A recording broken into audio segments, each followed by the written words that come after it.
News 18ಗೆ ಸ್ವಾಗತ. ನಾನು ಅಜಿತ್, ದಕ್ಷಿಣ ಕನ್ನಡ ಜಿಲ್ಲಾ, ಪುತ್ತೂರು ವರದಿಗ. ಕಳೆದ 2 ತಿಂಗಳಿಂದ ಕರಾವಳಿ ಭಾಗದಲ್ಲಿ ಬಿಸಿಲಿನ ಧಗೆ ಹೆಚ್ಚಾಗ್ತಾ ಇದೆ. ಅದರಲ್ಲೂ ದಕ್ಷಿಣ ಕನ್ನಡ ಜಿಲ್ಲೆಯಲ್ಲಿ ದಿನದಿಂದ ದಿನಕ್ಕೆ ಉಷ್ಣಾಂಶದಲ್ಲಿ ಏರಿಕೆ ಕಂಡುಬರ್ತಾ ಇದೆ. 35 ಡಿಗ್ರಿ ಸೆಲ್ಸಿಯಸ್ಸಿಂದ 38 ಡಿಗ್ರಿ ಸೆಲ್ಸಿಯಸ್ವರೆಗೆ ಈ ಒಂದು ಉಷ್ಣಾಂಶದಲ್ಲಿ ಏರಿಕೆ ಕಂಡುಬರ್ತಾ ಇದೆ. ಈ ಒಂದು ಉಷ್ಣಾಂಶದಿಂದ ಮತ್ತು ಬಿಸಿಲಿನ ಬೇಗೆಯನ್ನು ತಪ್ಪಿಸಿಕೊಳ್ಳಲು ಈ ಭಾಗದ ಜನ ತಂಪಾದ ಸ್ಥಳ ಮತ್ತು ತಂಪಾದ ಪಾನೀಯದ ವ್ಯವಸ್ಥೆಗೆ ಮೊರೆ ಹೋಗ್ತಿದ್ದಾರೆ. ಈ ಒಂದು ಬಿಸಿಲಿನ ಬೇಗೆಯಿಂದ ತತ್ತರಿಸಿರುವಂತಹ ಜನರಿಗೆ ಕೊಂಚ ಕೂಲ್ನ ವಾತಾವರಣ ನಿರ್ಮಿಸಬೇಕು ಎನ್ನುವ ಒಂದು ಉದ್ದೇಶದಿಂದ ದಕ್ಷಿಣ ಕನ್ನಡ ಜಿಲ್ಲೆಯ ಬಂಟ್ವಾಳದ ವಿಟ್ಲದ ಪೆಟ್ ಶಾಪ್ ಮಾಲಕರೊಬ್ಬರು ಮುಂದಾಗಿದ್ದಾರೆ. ಇಸ್ಮಾಯಿಲ್ ಎನ್ನುವಂತಹ ಈ ಒಂದು ಪೆಟ್ ಶಾಪ್ ಮಾಲಕ ಕೃತಕ ಫಾಗ್ ನಿರ್ಮಾಣ ಮಾಡುವ ಮೂಲಕ ಆ ಭಾಗದ ಜನರಿಗೆ ಕೊಂಚ ತಂಪಾದ ವಾತಾವರಣವನ್ನು ನಿರ್ಮಿಸಿಕೊಟ್ಟಿದ್ದಾರೆ. ಮೋಟಾರ್ ಅಳವಡಿಸಿದ ಫ್ಯಾನನ್ನು ಬಳಸಿ ನೀರನ್ನು ಆ ಮೂಲಕ ಸಿಂಪಡಿಸಿ ಒಂದು ಕೃತಕ ಫಾಗ್ನ ವ್ಯವಸ್ಥೆಯನ್ನು ಅವರು ಕಲ್ಪಿಸಿದ್ದಾರೆ. ಸುಮಾರು 20 ಲೀಟರ್ ನೀರನ್ನು ಪ್ರತಿದಿನವೂ ಈ ಮೋಟಾರು ಫ್ಯಾನ್ ಮೂಲಕ ಸಿಂಪಡಿಸುತ್ತಿದ್ದು, ಈ ಕಾರಣಕ್ಕಾಗಿ ಈ ಭಾಗದಲ್ಲಿ ಕೊಂಚ ಕೂಲ್ ವಾತಾವರಣ ನಿರ್ಮಾಣವಾಗಿದೆ. ಮೊದಲಿಗೆ ತನ್ನ ಶಾಪ್ನ ಸುತ್ತ ಮಾತ್ರ ಒಂದು 3 ಫ್ಯಾನ್ ಅಳವಡಿಸಿ ಈ ಒಂದು ನೀರನ್ನು ಸಿಂಪಡಣೆ ಮಾಡ್ತಾಯಿದ್ರು ಇಸ್ಮಾಯಿಲ್. ಆ ಬಳಿಕ ಸಾರ್ವಜನಿಕರಿಂದ ಉತ್ತಮ ಪ್ರತಿಕ್ರಿಯೆ ವ್ಯಕ್ತವಾದ ಹಿನ್ನೆಲೆಯಲ್ಲಿ ಈ ಒಂದು ವ್ಯವಸ್ಥೆಯನ್ನು ಇದೀಗ ವಿಟ್ಲ ಜಂಕ್ಷನ್ವರೆಗೆ ಮುಂದುವರಿಸುವಂಥ ಒಂದು ಪ್ರಯತ್ನಕ್ಕೆ ಇದೀಗ ಕೈ ಹಾಕಿದ್ದಾರೆ. ಇಸ್ಮಾಯಿಲ್ ಈ ಒಂದು ವ್ಯವಸ್ಥೆಯನ್ನು ಸೌದಿ ಅರೇಬಿಯಾದಲ್ಲಿ ಕಂಡಿದ್ದರು. ಅಲ್ಲಿನ ಉಷ್ಣಾಂಶದಲ್ಲಿ ಏರಿಕೆ ಕಂಡುಬಂದ ಸಂದರ್ಭದಲ್ಲಿ ಅಲ್ಲಿನ ಆಡಳಿತ ಸಾರ್ವಜನಿಕ ಸ್ಥಳಗಳಲ್ಲಿ ಈ ರೀತಿಯ ವ್ಯವಸ್ಥೆಯನ್ನು ಮಾಡ್ತಾಯಿತ್ತು. ಇಂಥದ್ದೇ ವ್ಯವಸ್ಥೆಯನ್ನು ತನ್ನ ಊರಿನಲ್ಲಿ ಕೂಡ ಯಾಕೆ ಮಾಡಬಾರ್ದು ಎನ್ನುವಂಥ ಒಂದು ಯೋಚನೆಯನ್ನು ಇಟ್ಕೊಂಡು ಇದೀಗ ಇಸ್ಮಾಯಿಲ್ ವಿಟ್ಲದಲ್ಲಿ ಈ ರೀತಿಯ ಒಂದು ವ್ಯವಸ್ಥೆಗೆ ಮುಂದಾಗಿದ್ದಾರೆ.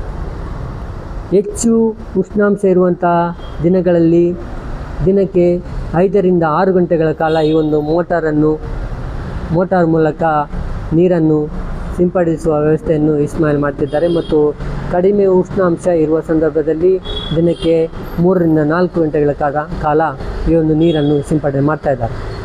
ಇದರಿಂದಾಗಿ ವಿಟ್ಲ ಜಂಕ್ಷನ್ನಲ್ಲಿ ಟ್ರಾಫಿಕ್ ಜಾಮ್ನಲ್ಲಿ ಸಿಲುಕಿದಂತಹ ಪ್ರಯಾಣಿಕರಿಗೆ ಮತ್ತು ಟ್ರಾಫಿಕ್ ಜಾಮನ್ನು ನಿಭಾಯಿಸುವಂತಹ ಪೊಲೀಸರಿಗೆ ಕೂಡ ಈ ಒಂದು ವ್ಯವಸ್ಥೆಯಿಂದಾಗಿ ತಂಪಿನ ಅನುಭವ ಉಂಟಾಗಿದೆ. ಇಲ್ಲಿ ಬಿಸಿಲು ಜಾಸ್ತಿ, ಇಂಟರ್ಲಾಕ್ ರೋಡು, ಗಾಡಿ ಇಂಜಿನ್ ಹೀಟೆಲ್ಲ ಉಂಟು. ಅದಕ್ಕೆ ಬೇಕಾಗಿ ನಾನು ಸೌದಿಯಲ್ಲಿ ಯೂಟ್ಯೂಬಲ್ಲಿ ನೋಡಿದ್ದೆ ಮಕ್ಕ ಮದೀನ. ಅದನ್ನು ನೋಡಿ ಏನಾದರೂ ಮಾಡಬೇಕು ಅಂತ ಮಾಡಿದೆ. ಸ್ವಲ್ಪ ಇದರದ್ದೆಲ್ಲ ಐಡಿಯಾ ಇತ್ತು ನನಗೆ, ಪ್ಲಮ್ಮಿಂಗ್ ಇದೆಲ್ಲ. ಮತ್ತು ಪ್ರೆಷರ್ ಪಂಪ್ ಎಲ್ಲ ಕೊಟ್ಟು ಟ್ಯಾಂಕಿಂದ ಡೈರೆಕ್ಟ್ ಕೊಟ್ಟೆ, ಕಾಣಲಿಲ್ಲ. ಪ್ರೆಷರ್ ಪಂಪ್ ಕೊಟ್ಟ ಮೇಲೆ ಇದು ಬಂತು, ಫಾಗ್ ಬಂತು. ಆದಮೇಲೆ ಕಂಟಿನ್ಯೂ ಮಾಡಿದೆ. 4-5 ಹಾಕಿದೆ. ಅಂಗಡಿ ಸುತ್ತಮುತ್ತ ಹಾಕಿದ್ದೆ. ಮತ್ತು ಸ್ವಲ್ಪ ಅಂಗಡಿ ಸುತ್ತಮುತ್ತಲ್ಲ ಅಂತ ಈ ಸರ್ತಿ ಸ್ವಲ್ಪ 4 ರೋಡಲ್ಲಿ ಪೊಲೀಸಲ್ಲಿ ನಿಲ್ತಾರಲ್ಲ, ಅಲ್ಲಿಗೆ ಸ್ವಲ್ಪ ಹಾಕಿದೆ. ಜನಗಳ ಅಭಿಪ್ರಾಯ ಎಲ್ಲರೂ ಗುಡ್ ಹೇಳ್ತಾ ಇದ್ದಾರೆ. ಎಲ್ಲ ನಿಲ್ದು ಬಸ್ಸಲ್ಲಿ ಇಳಿದು ಇಲ್ಲೊಂದು 5 ನಿಮಿಷ ನಿಂತು ಹೋಗ್ತಾರೆ. ಎಷ್ಟು ಗಂಟೆ ಆಗ್ತದೆ? 5 ಗಂಟೆ. ಈ ಟೈಮಲ್ಲಿ ನಾನು ಮಧ್ಯಾಹ್ನ ಮೇಲೆ ಒಂದು 1 ಗಂಟೆ ನಂತರ 5 ಗಂಟೆವರೆಗೆ ಆಗ್ತೀನಿ. ಇಲ್ಲದ್ರೆ ಗಂಟೆಗೆ ಒಂದು 1/4 ಗಂಟೆ ಹಾಗೆ ಆಗ್ತಾಯಿದೆ. ಅಂದರೆ ಬೇಸಿಗೆಯಲ್ಲಿ ಮಾತ್ರ. ಗಂಟೆಗೊಂದು 20 ಲೀಟ್ರ್ ಹೋಗುತ್ತೆ. ಒಳ್ಳೆಯ ಒಂದು ಬೆಳವಣಿಗೆ ವಿಟ್ಲದಲ್ಲಿ. ಈಗ ವಿಪರೀತ ಸೆಕೆ, ಜನರಿಗೆಲ್ಲ ಒಂದು ಕುತೂಹಲ ಆಗದಂಥ ಒಂದು ಪರಿಸ್ಥಿತಿ. ಡಾಮರ್ನ ಬಿಸಿ ಮತ್ತು ಬಿಸಿ ಗಾಳಿಯ ಸಂದರ್ಭ. ಈ ಒಂದು ವ್ಯವಸ್ಥೆಯಲ್ಲಿ ಜನರು ಈ ಕೆಲವು ವರ್ಷಗಳಿಂದ ಇಲ್ಲಿ ಒಂದು ಹಸಿರು ಬಟ್ಟೆಯನ್ನು ಕಟ್ಟುವಂಥ ವ್ಯವಸ್ಥೆ ಮಾಡ್ತಾಯಿದ್ರು.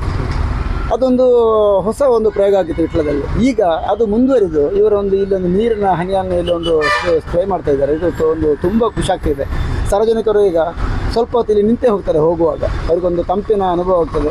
ಈ ಒಂದು 2 ತಿಂಗಳ ವಿಪರೀತ ಸೆಕೆ ಸಮಯದಲ್ಲಿ ಈ ಒಂದು ತಂಪಿನ ವಾತಾವರಣವನ್ನು ಮಾಡಿಕೊಟ್ಟ ಇವರಿಗೆ ಜನರು ತುಂಬ ಒಂದು ಕೃತಜ್ಞತೆಯನ್ನು ಸಲ್ಲಿಸ್ತಾ ಇದ್ದಾರೆ. ಈಗ ನಾವಾದರೂ ಕೂಡ ಹಾಗೆ ಅಲ್ಲಿ ವಿಪರೀತ ಸೆಕೆ ಆದಾಗ ಒಮ್ಮೆ ಇಲ್ಲಿ ಸ್ವಲ್ಪ ಹೊತ್ತು ಹೋಗಿ ನಿಂತು ಹೋಗುವಂಥ ಒಂದು ವ್ಯವಸ್ಥೆ ಮಾಡ್ತಾ ಇದ್ದೇವೆ. ಇಲ್ಲಿಗ ಪೊಲೀಸರು ಕೂಡ ಟ್ರಾಫಿಕ್ ಪೊಲೀಸರು ನಿಲ್ತಾ ಇದ್ದಾರೆ. ಅವರಿಗೆ ಕೂಡ ತುಂಬ ಅನುಕೂಲ ಆಗ್ತಾ ಇದೆ. ಎಲ್ಲ ಸಾರ್ವಜನಿಕರ ಬಗ್ಗೆ ಒಳ್ಳೆಯ ಒಂದು ಅಭಿಪ್ರಾಯವನ್ನು ಹೇಳಿದ್ದಾರೆ. ಇದೇ ವ್ಯವಸ್ಥೆಯನ್ನು ಇತರ ಕಡೆಗಳು ಕೂಡ ಮಾಡಲಿಕ್ಕೆ ಸಾಧ್ಯ ಎನ್ನುವುದನ್ನು ಇದೀಗ ಇಸ್ಮಾಯಿಲ್ ತೋರಿಸಿಕೊಟ್ಟಿದ್ದು, ಈ ವ್ಯವಸ್ಥೆಗೆ ಇತರ ಜನರು ಕೂಡ ಮುಂದಾಗಬೇಕು ಎನ್ನುವಂಥ ಆಶಯವು ಸಾರ್ವಜನಿಕ ವಲಯದಿಂದ ಕೇಳಿ ಬರ್ತಾ ಇದೆ.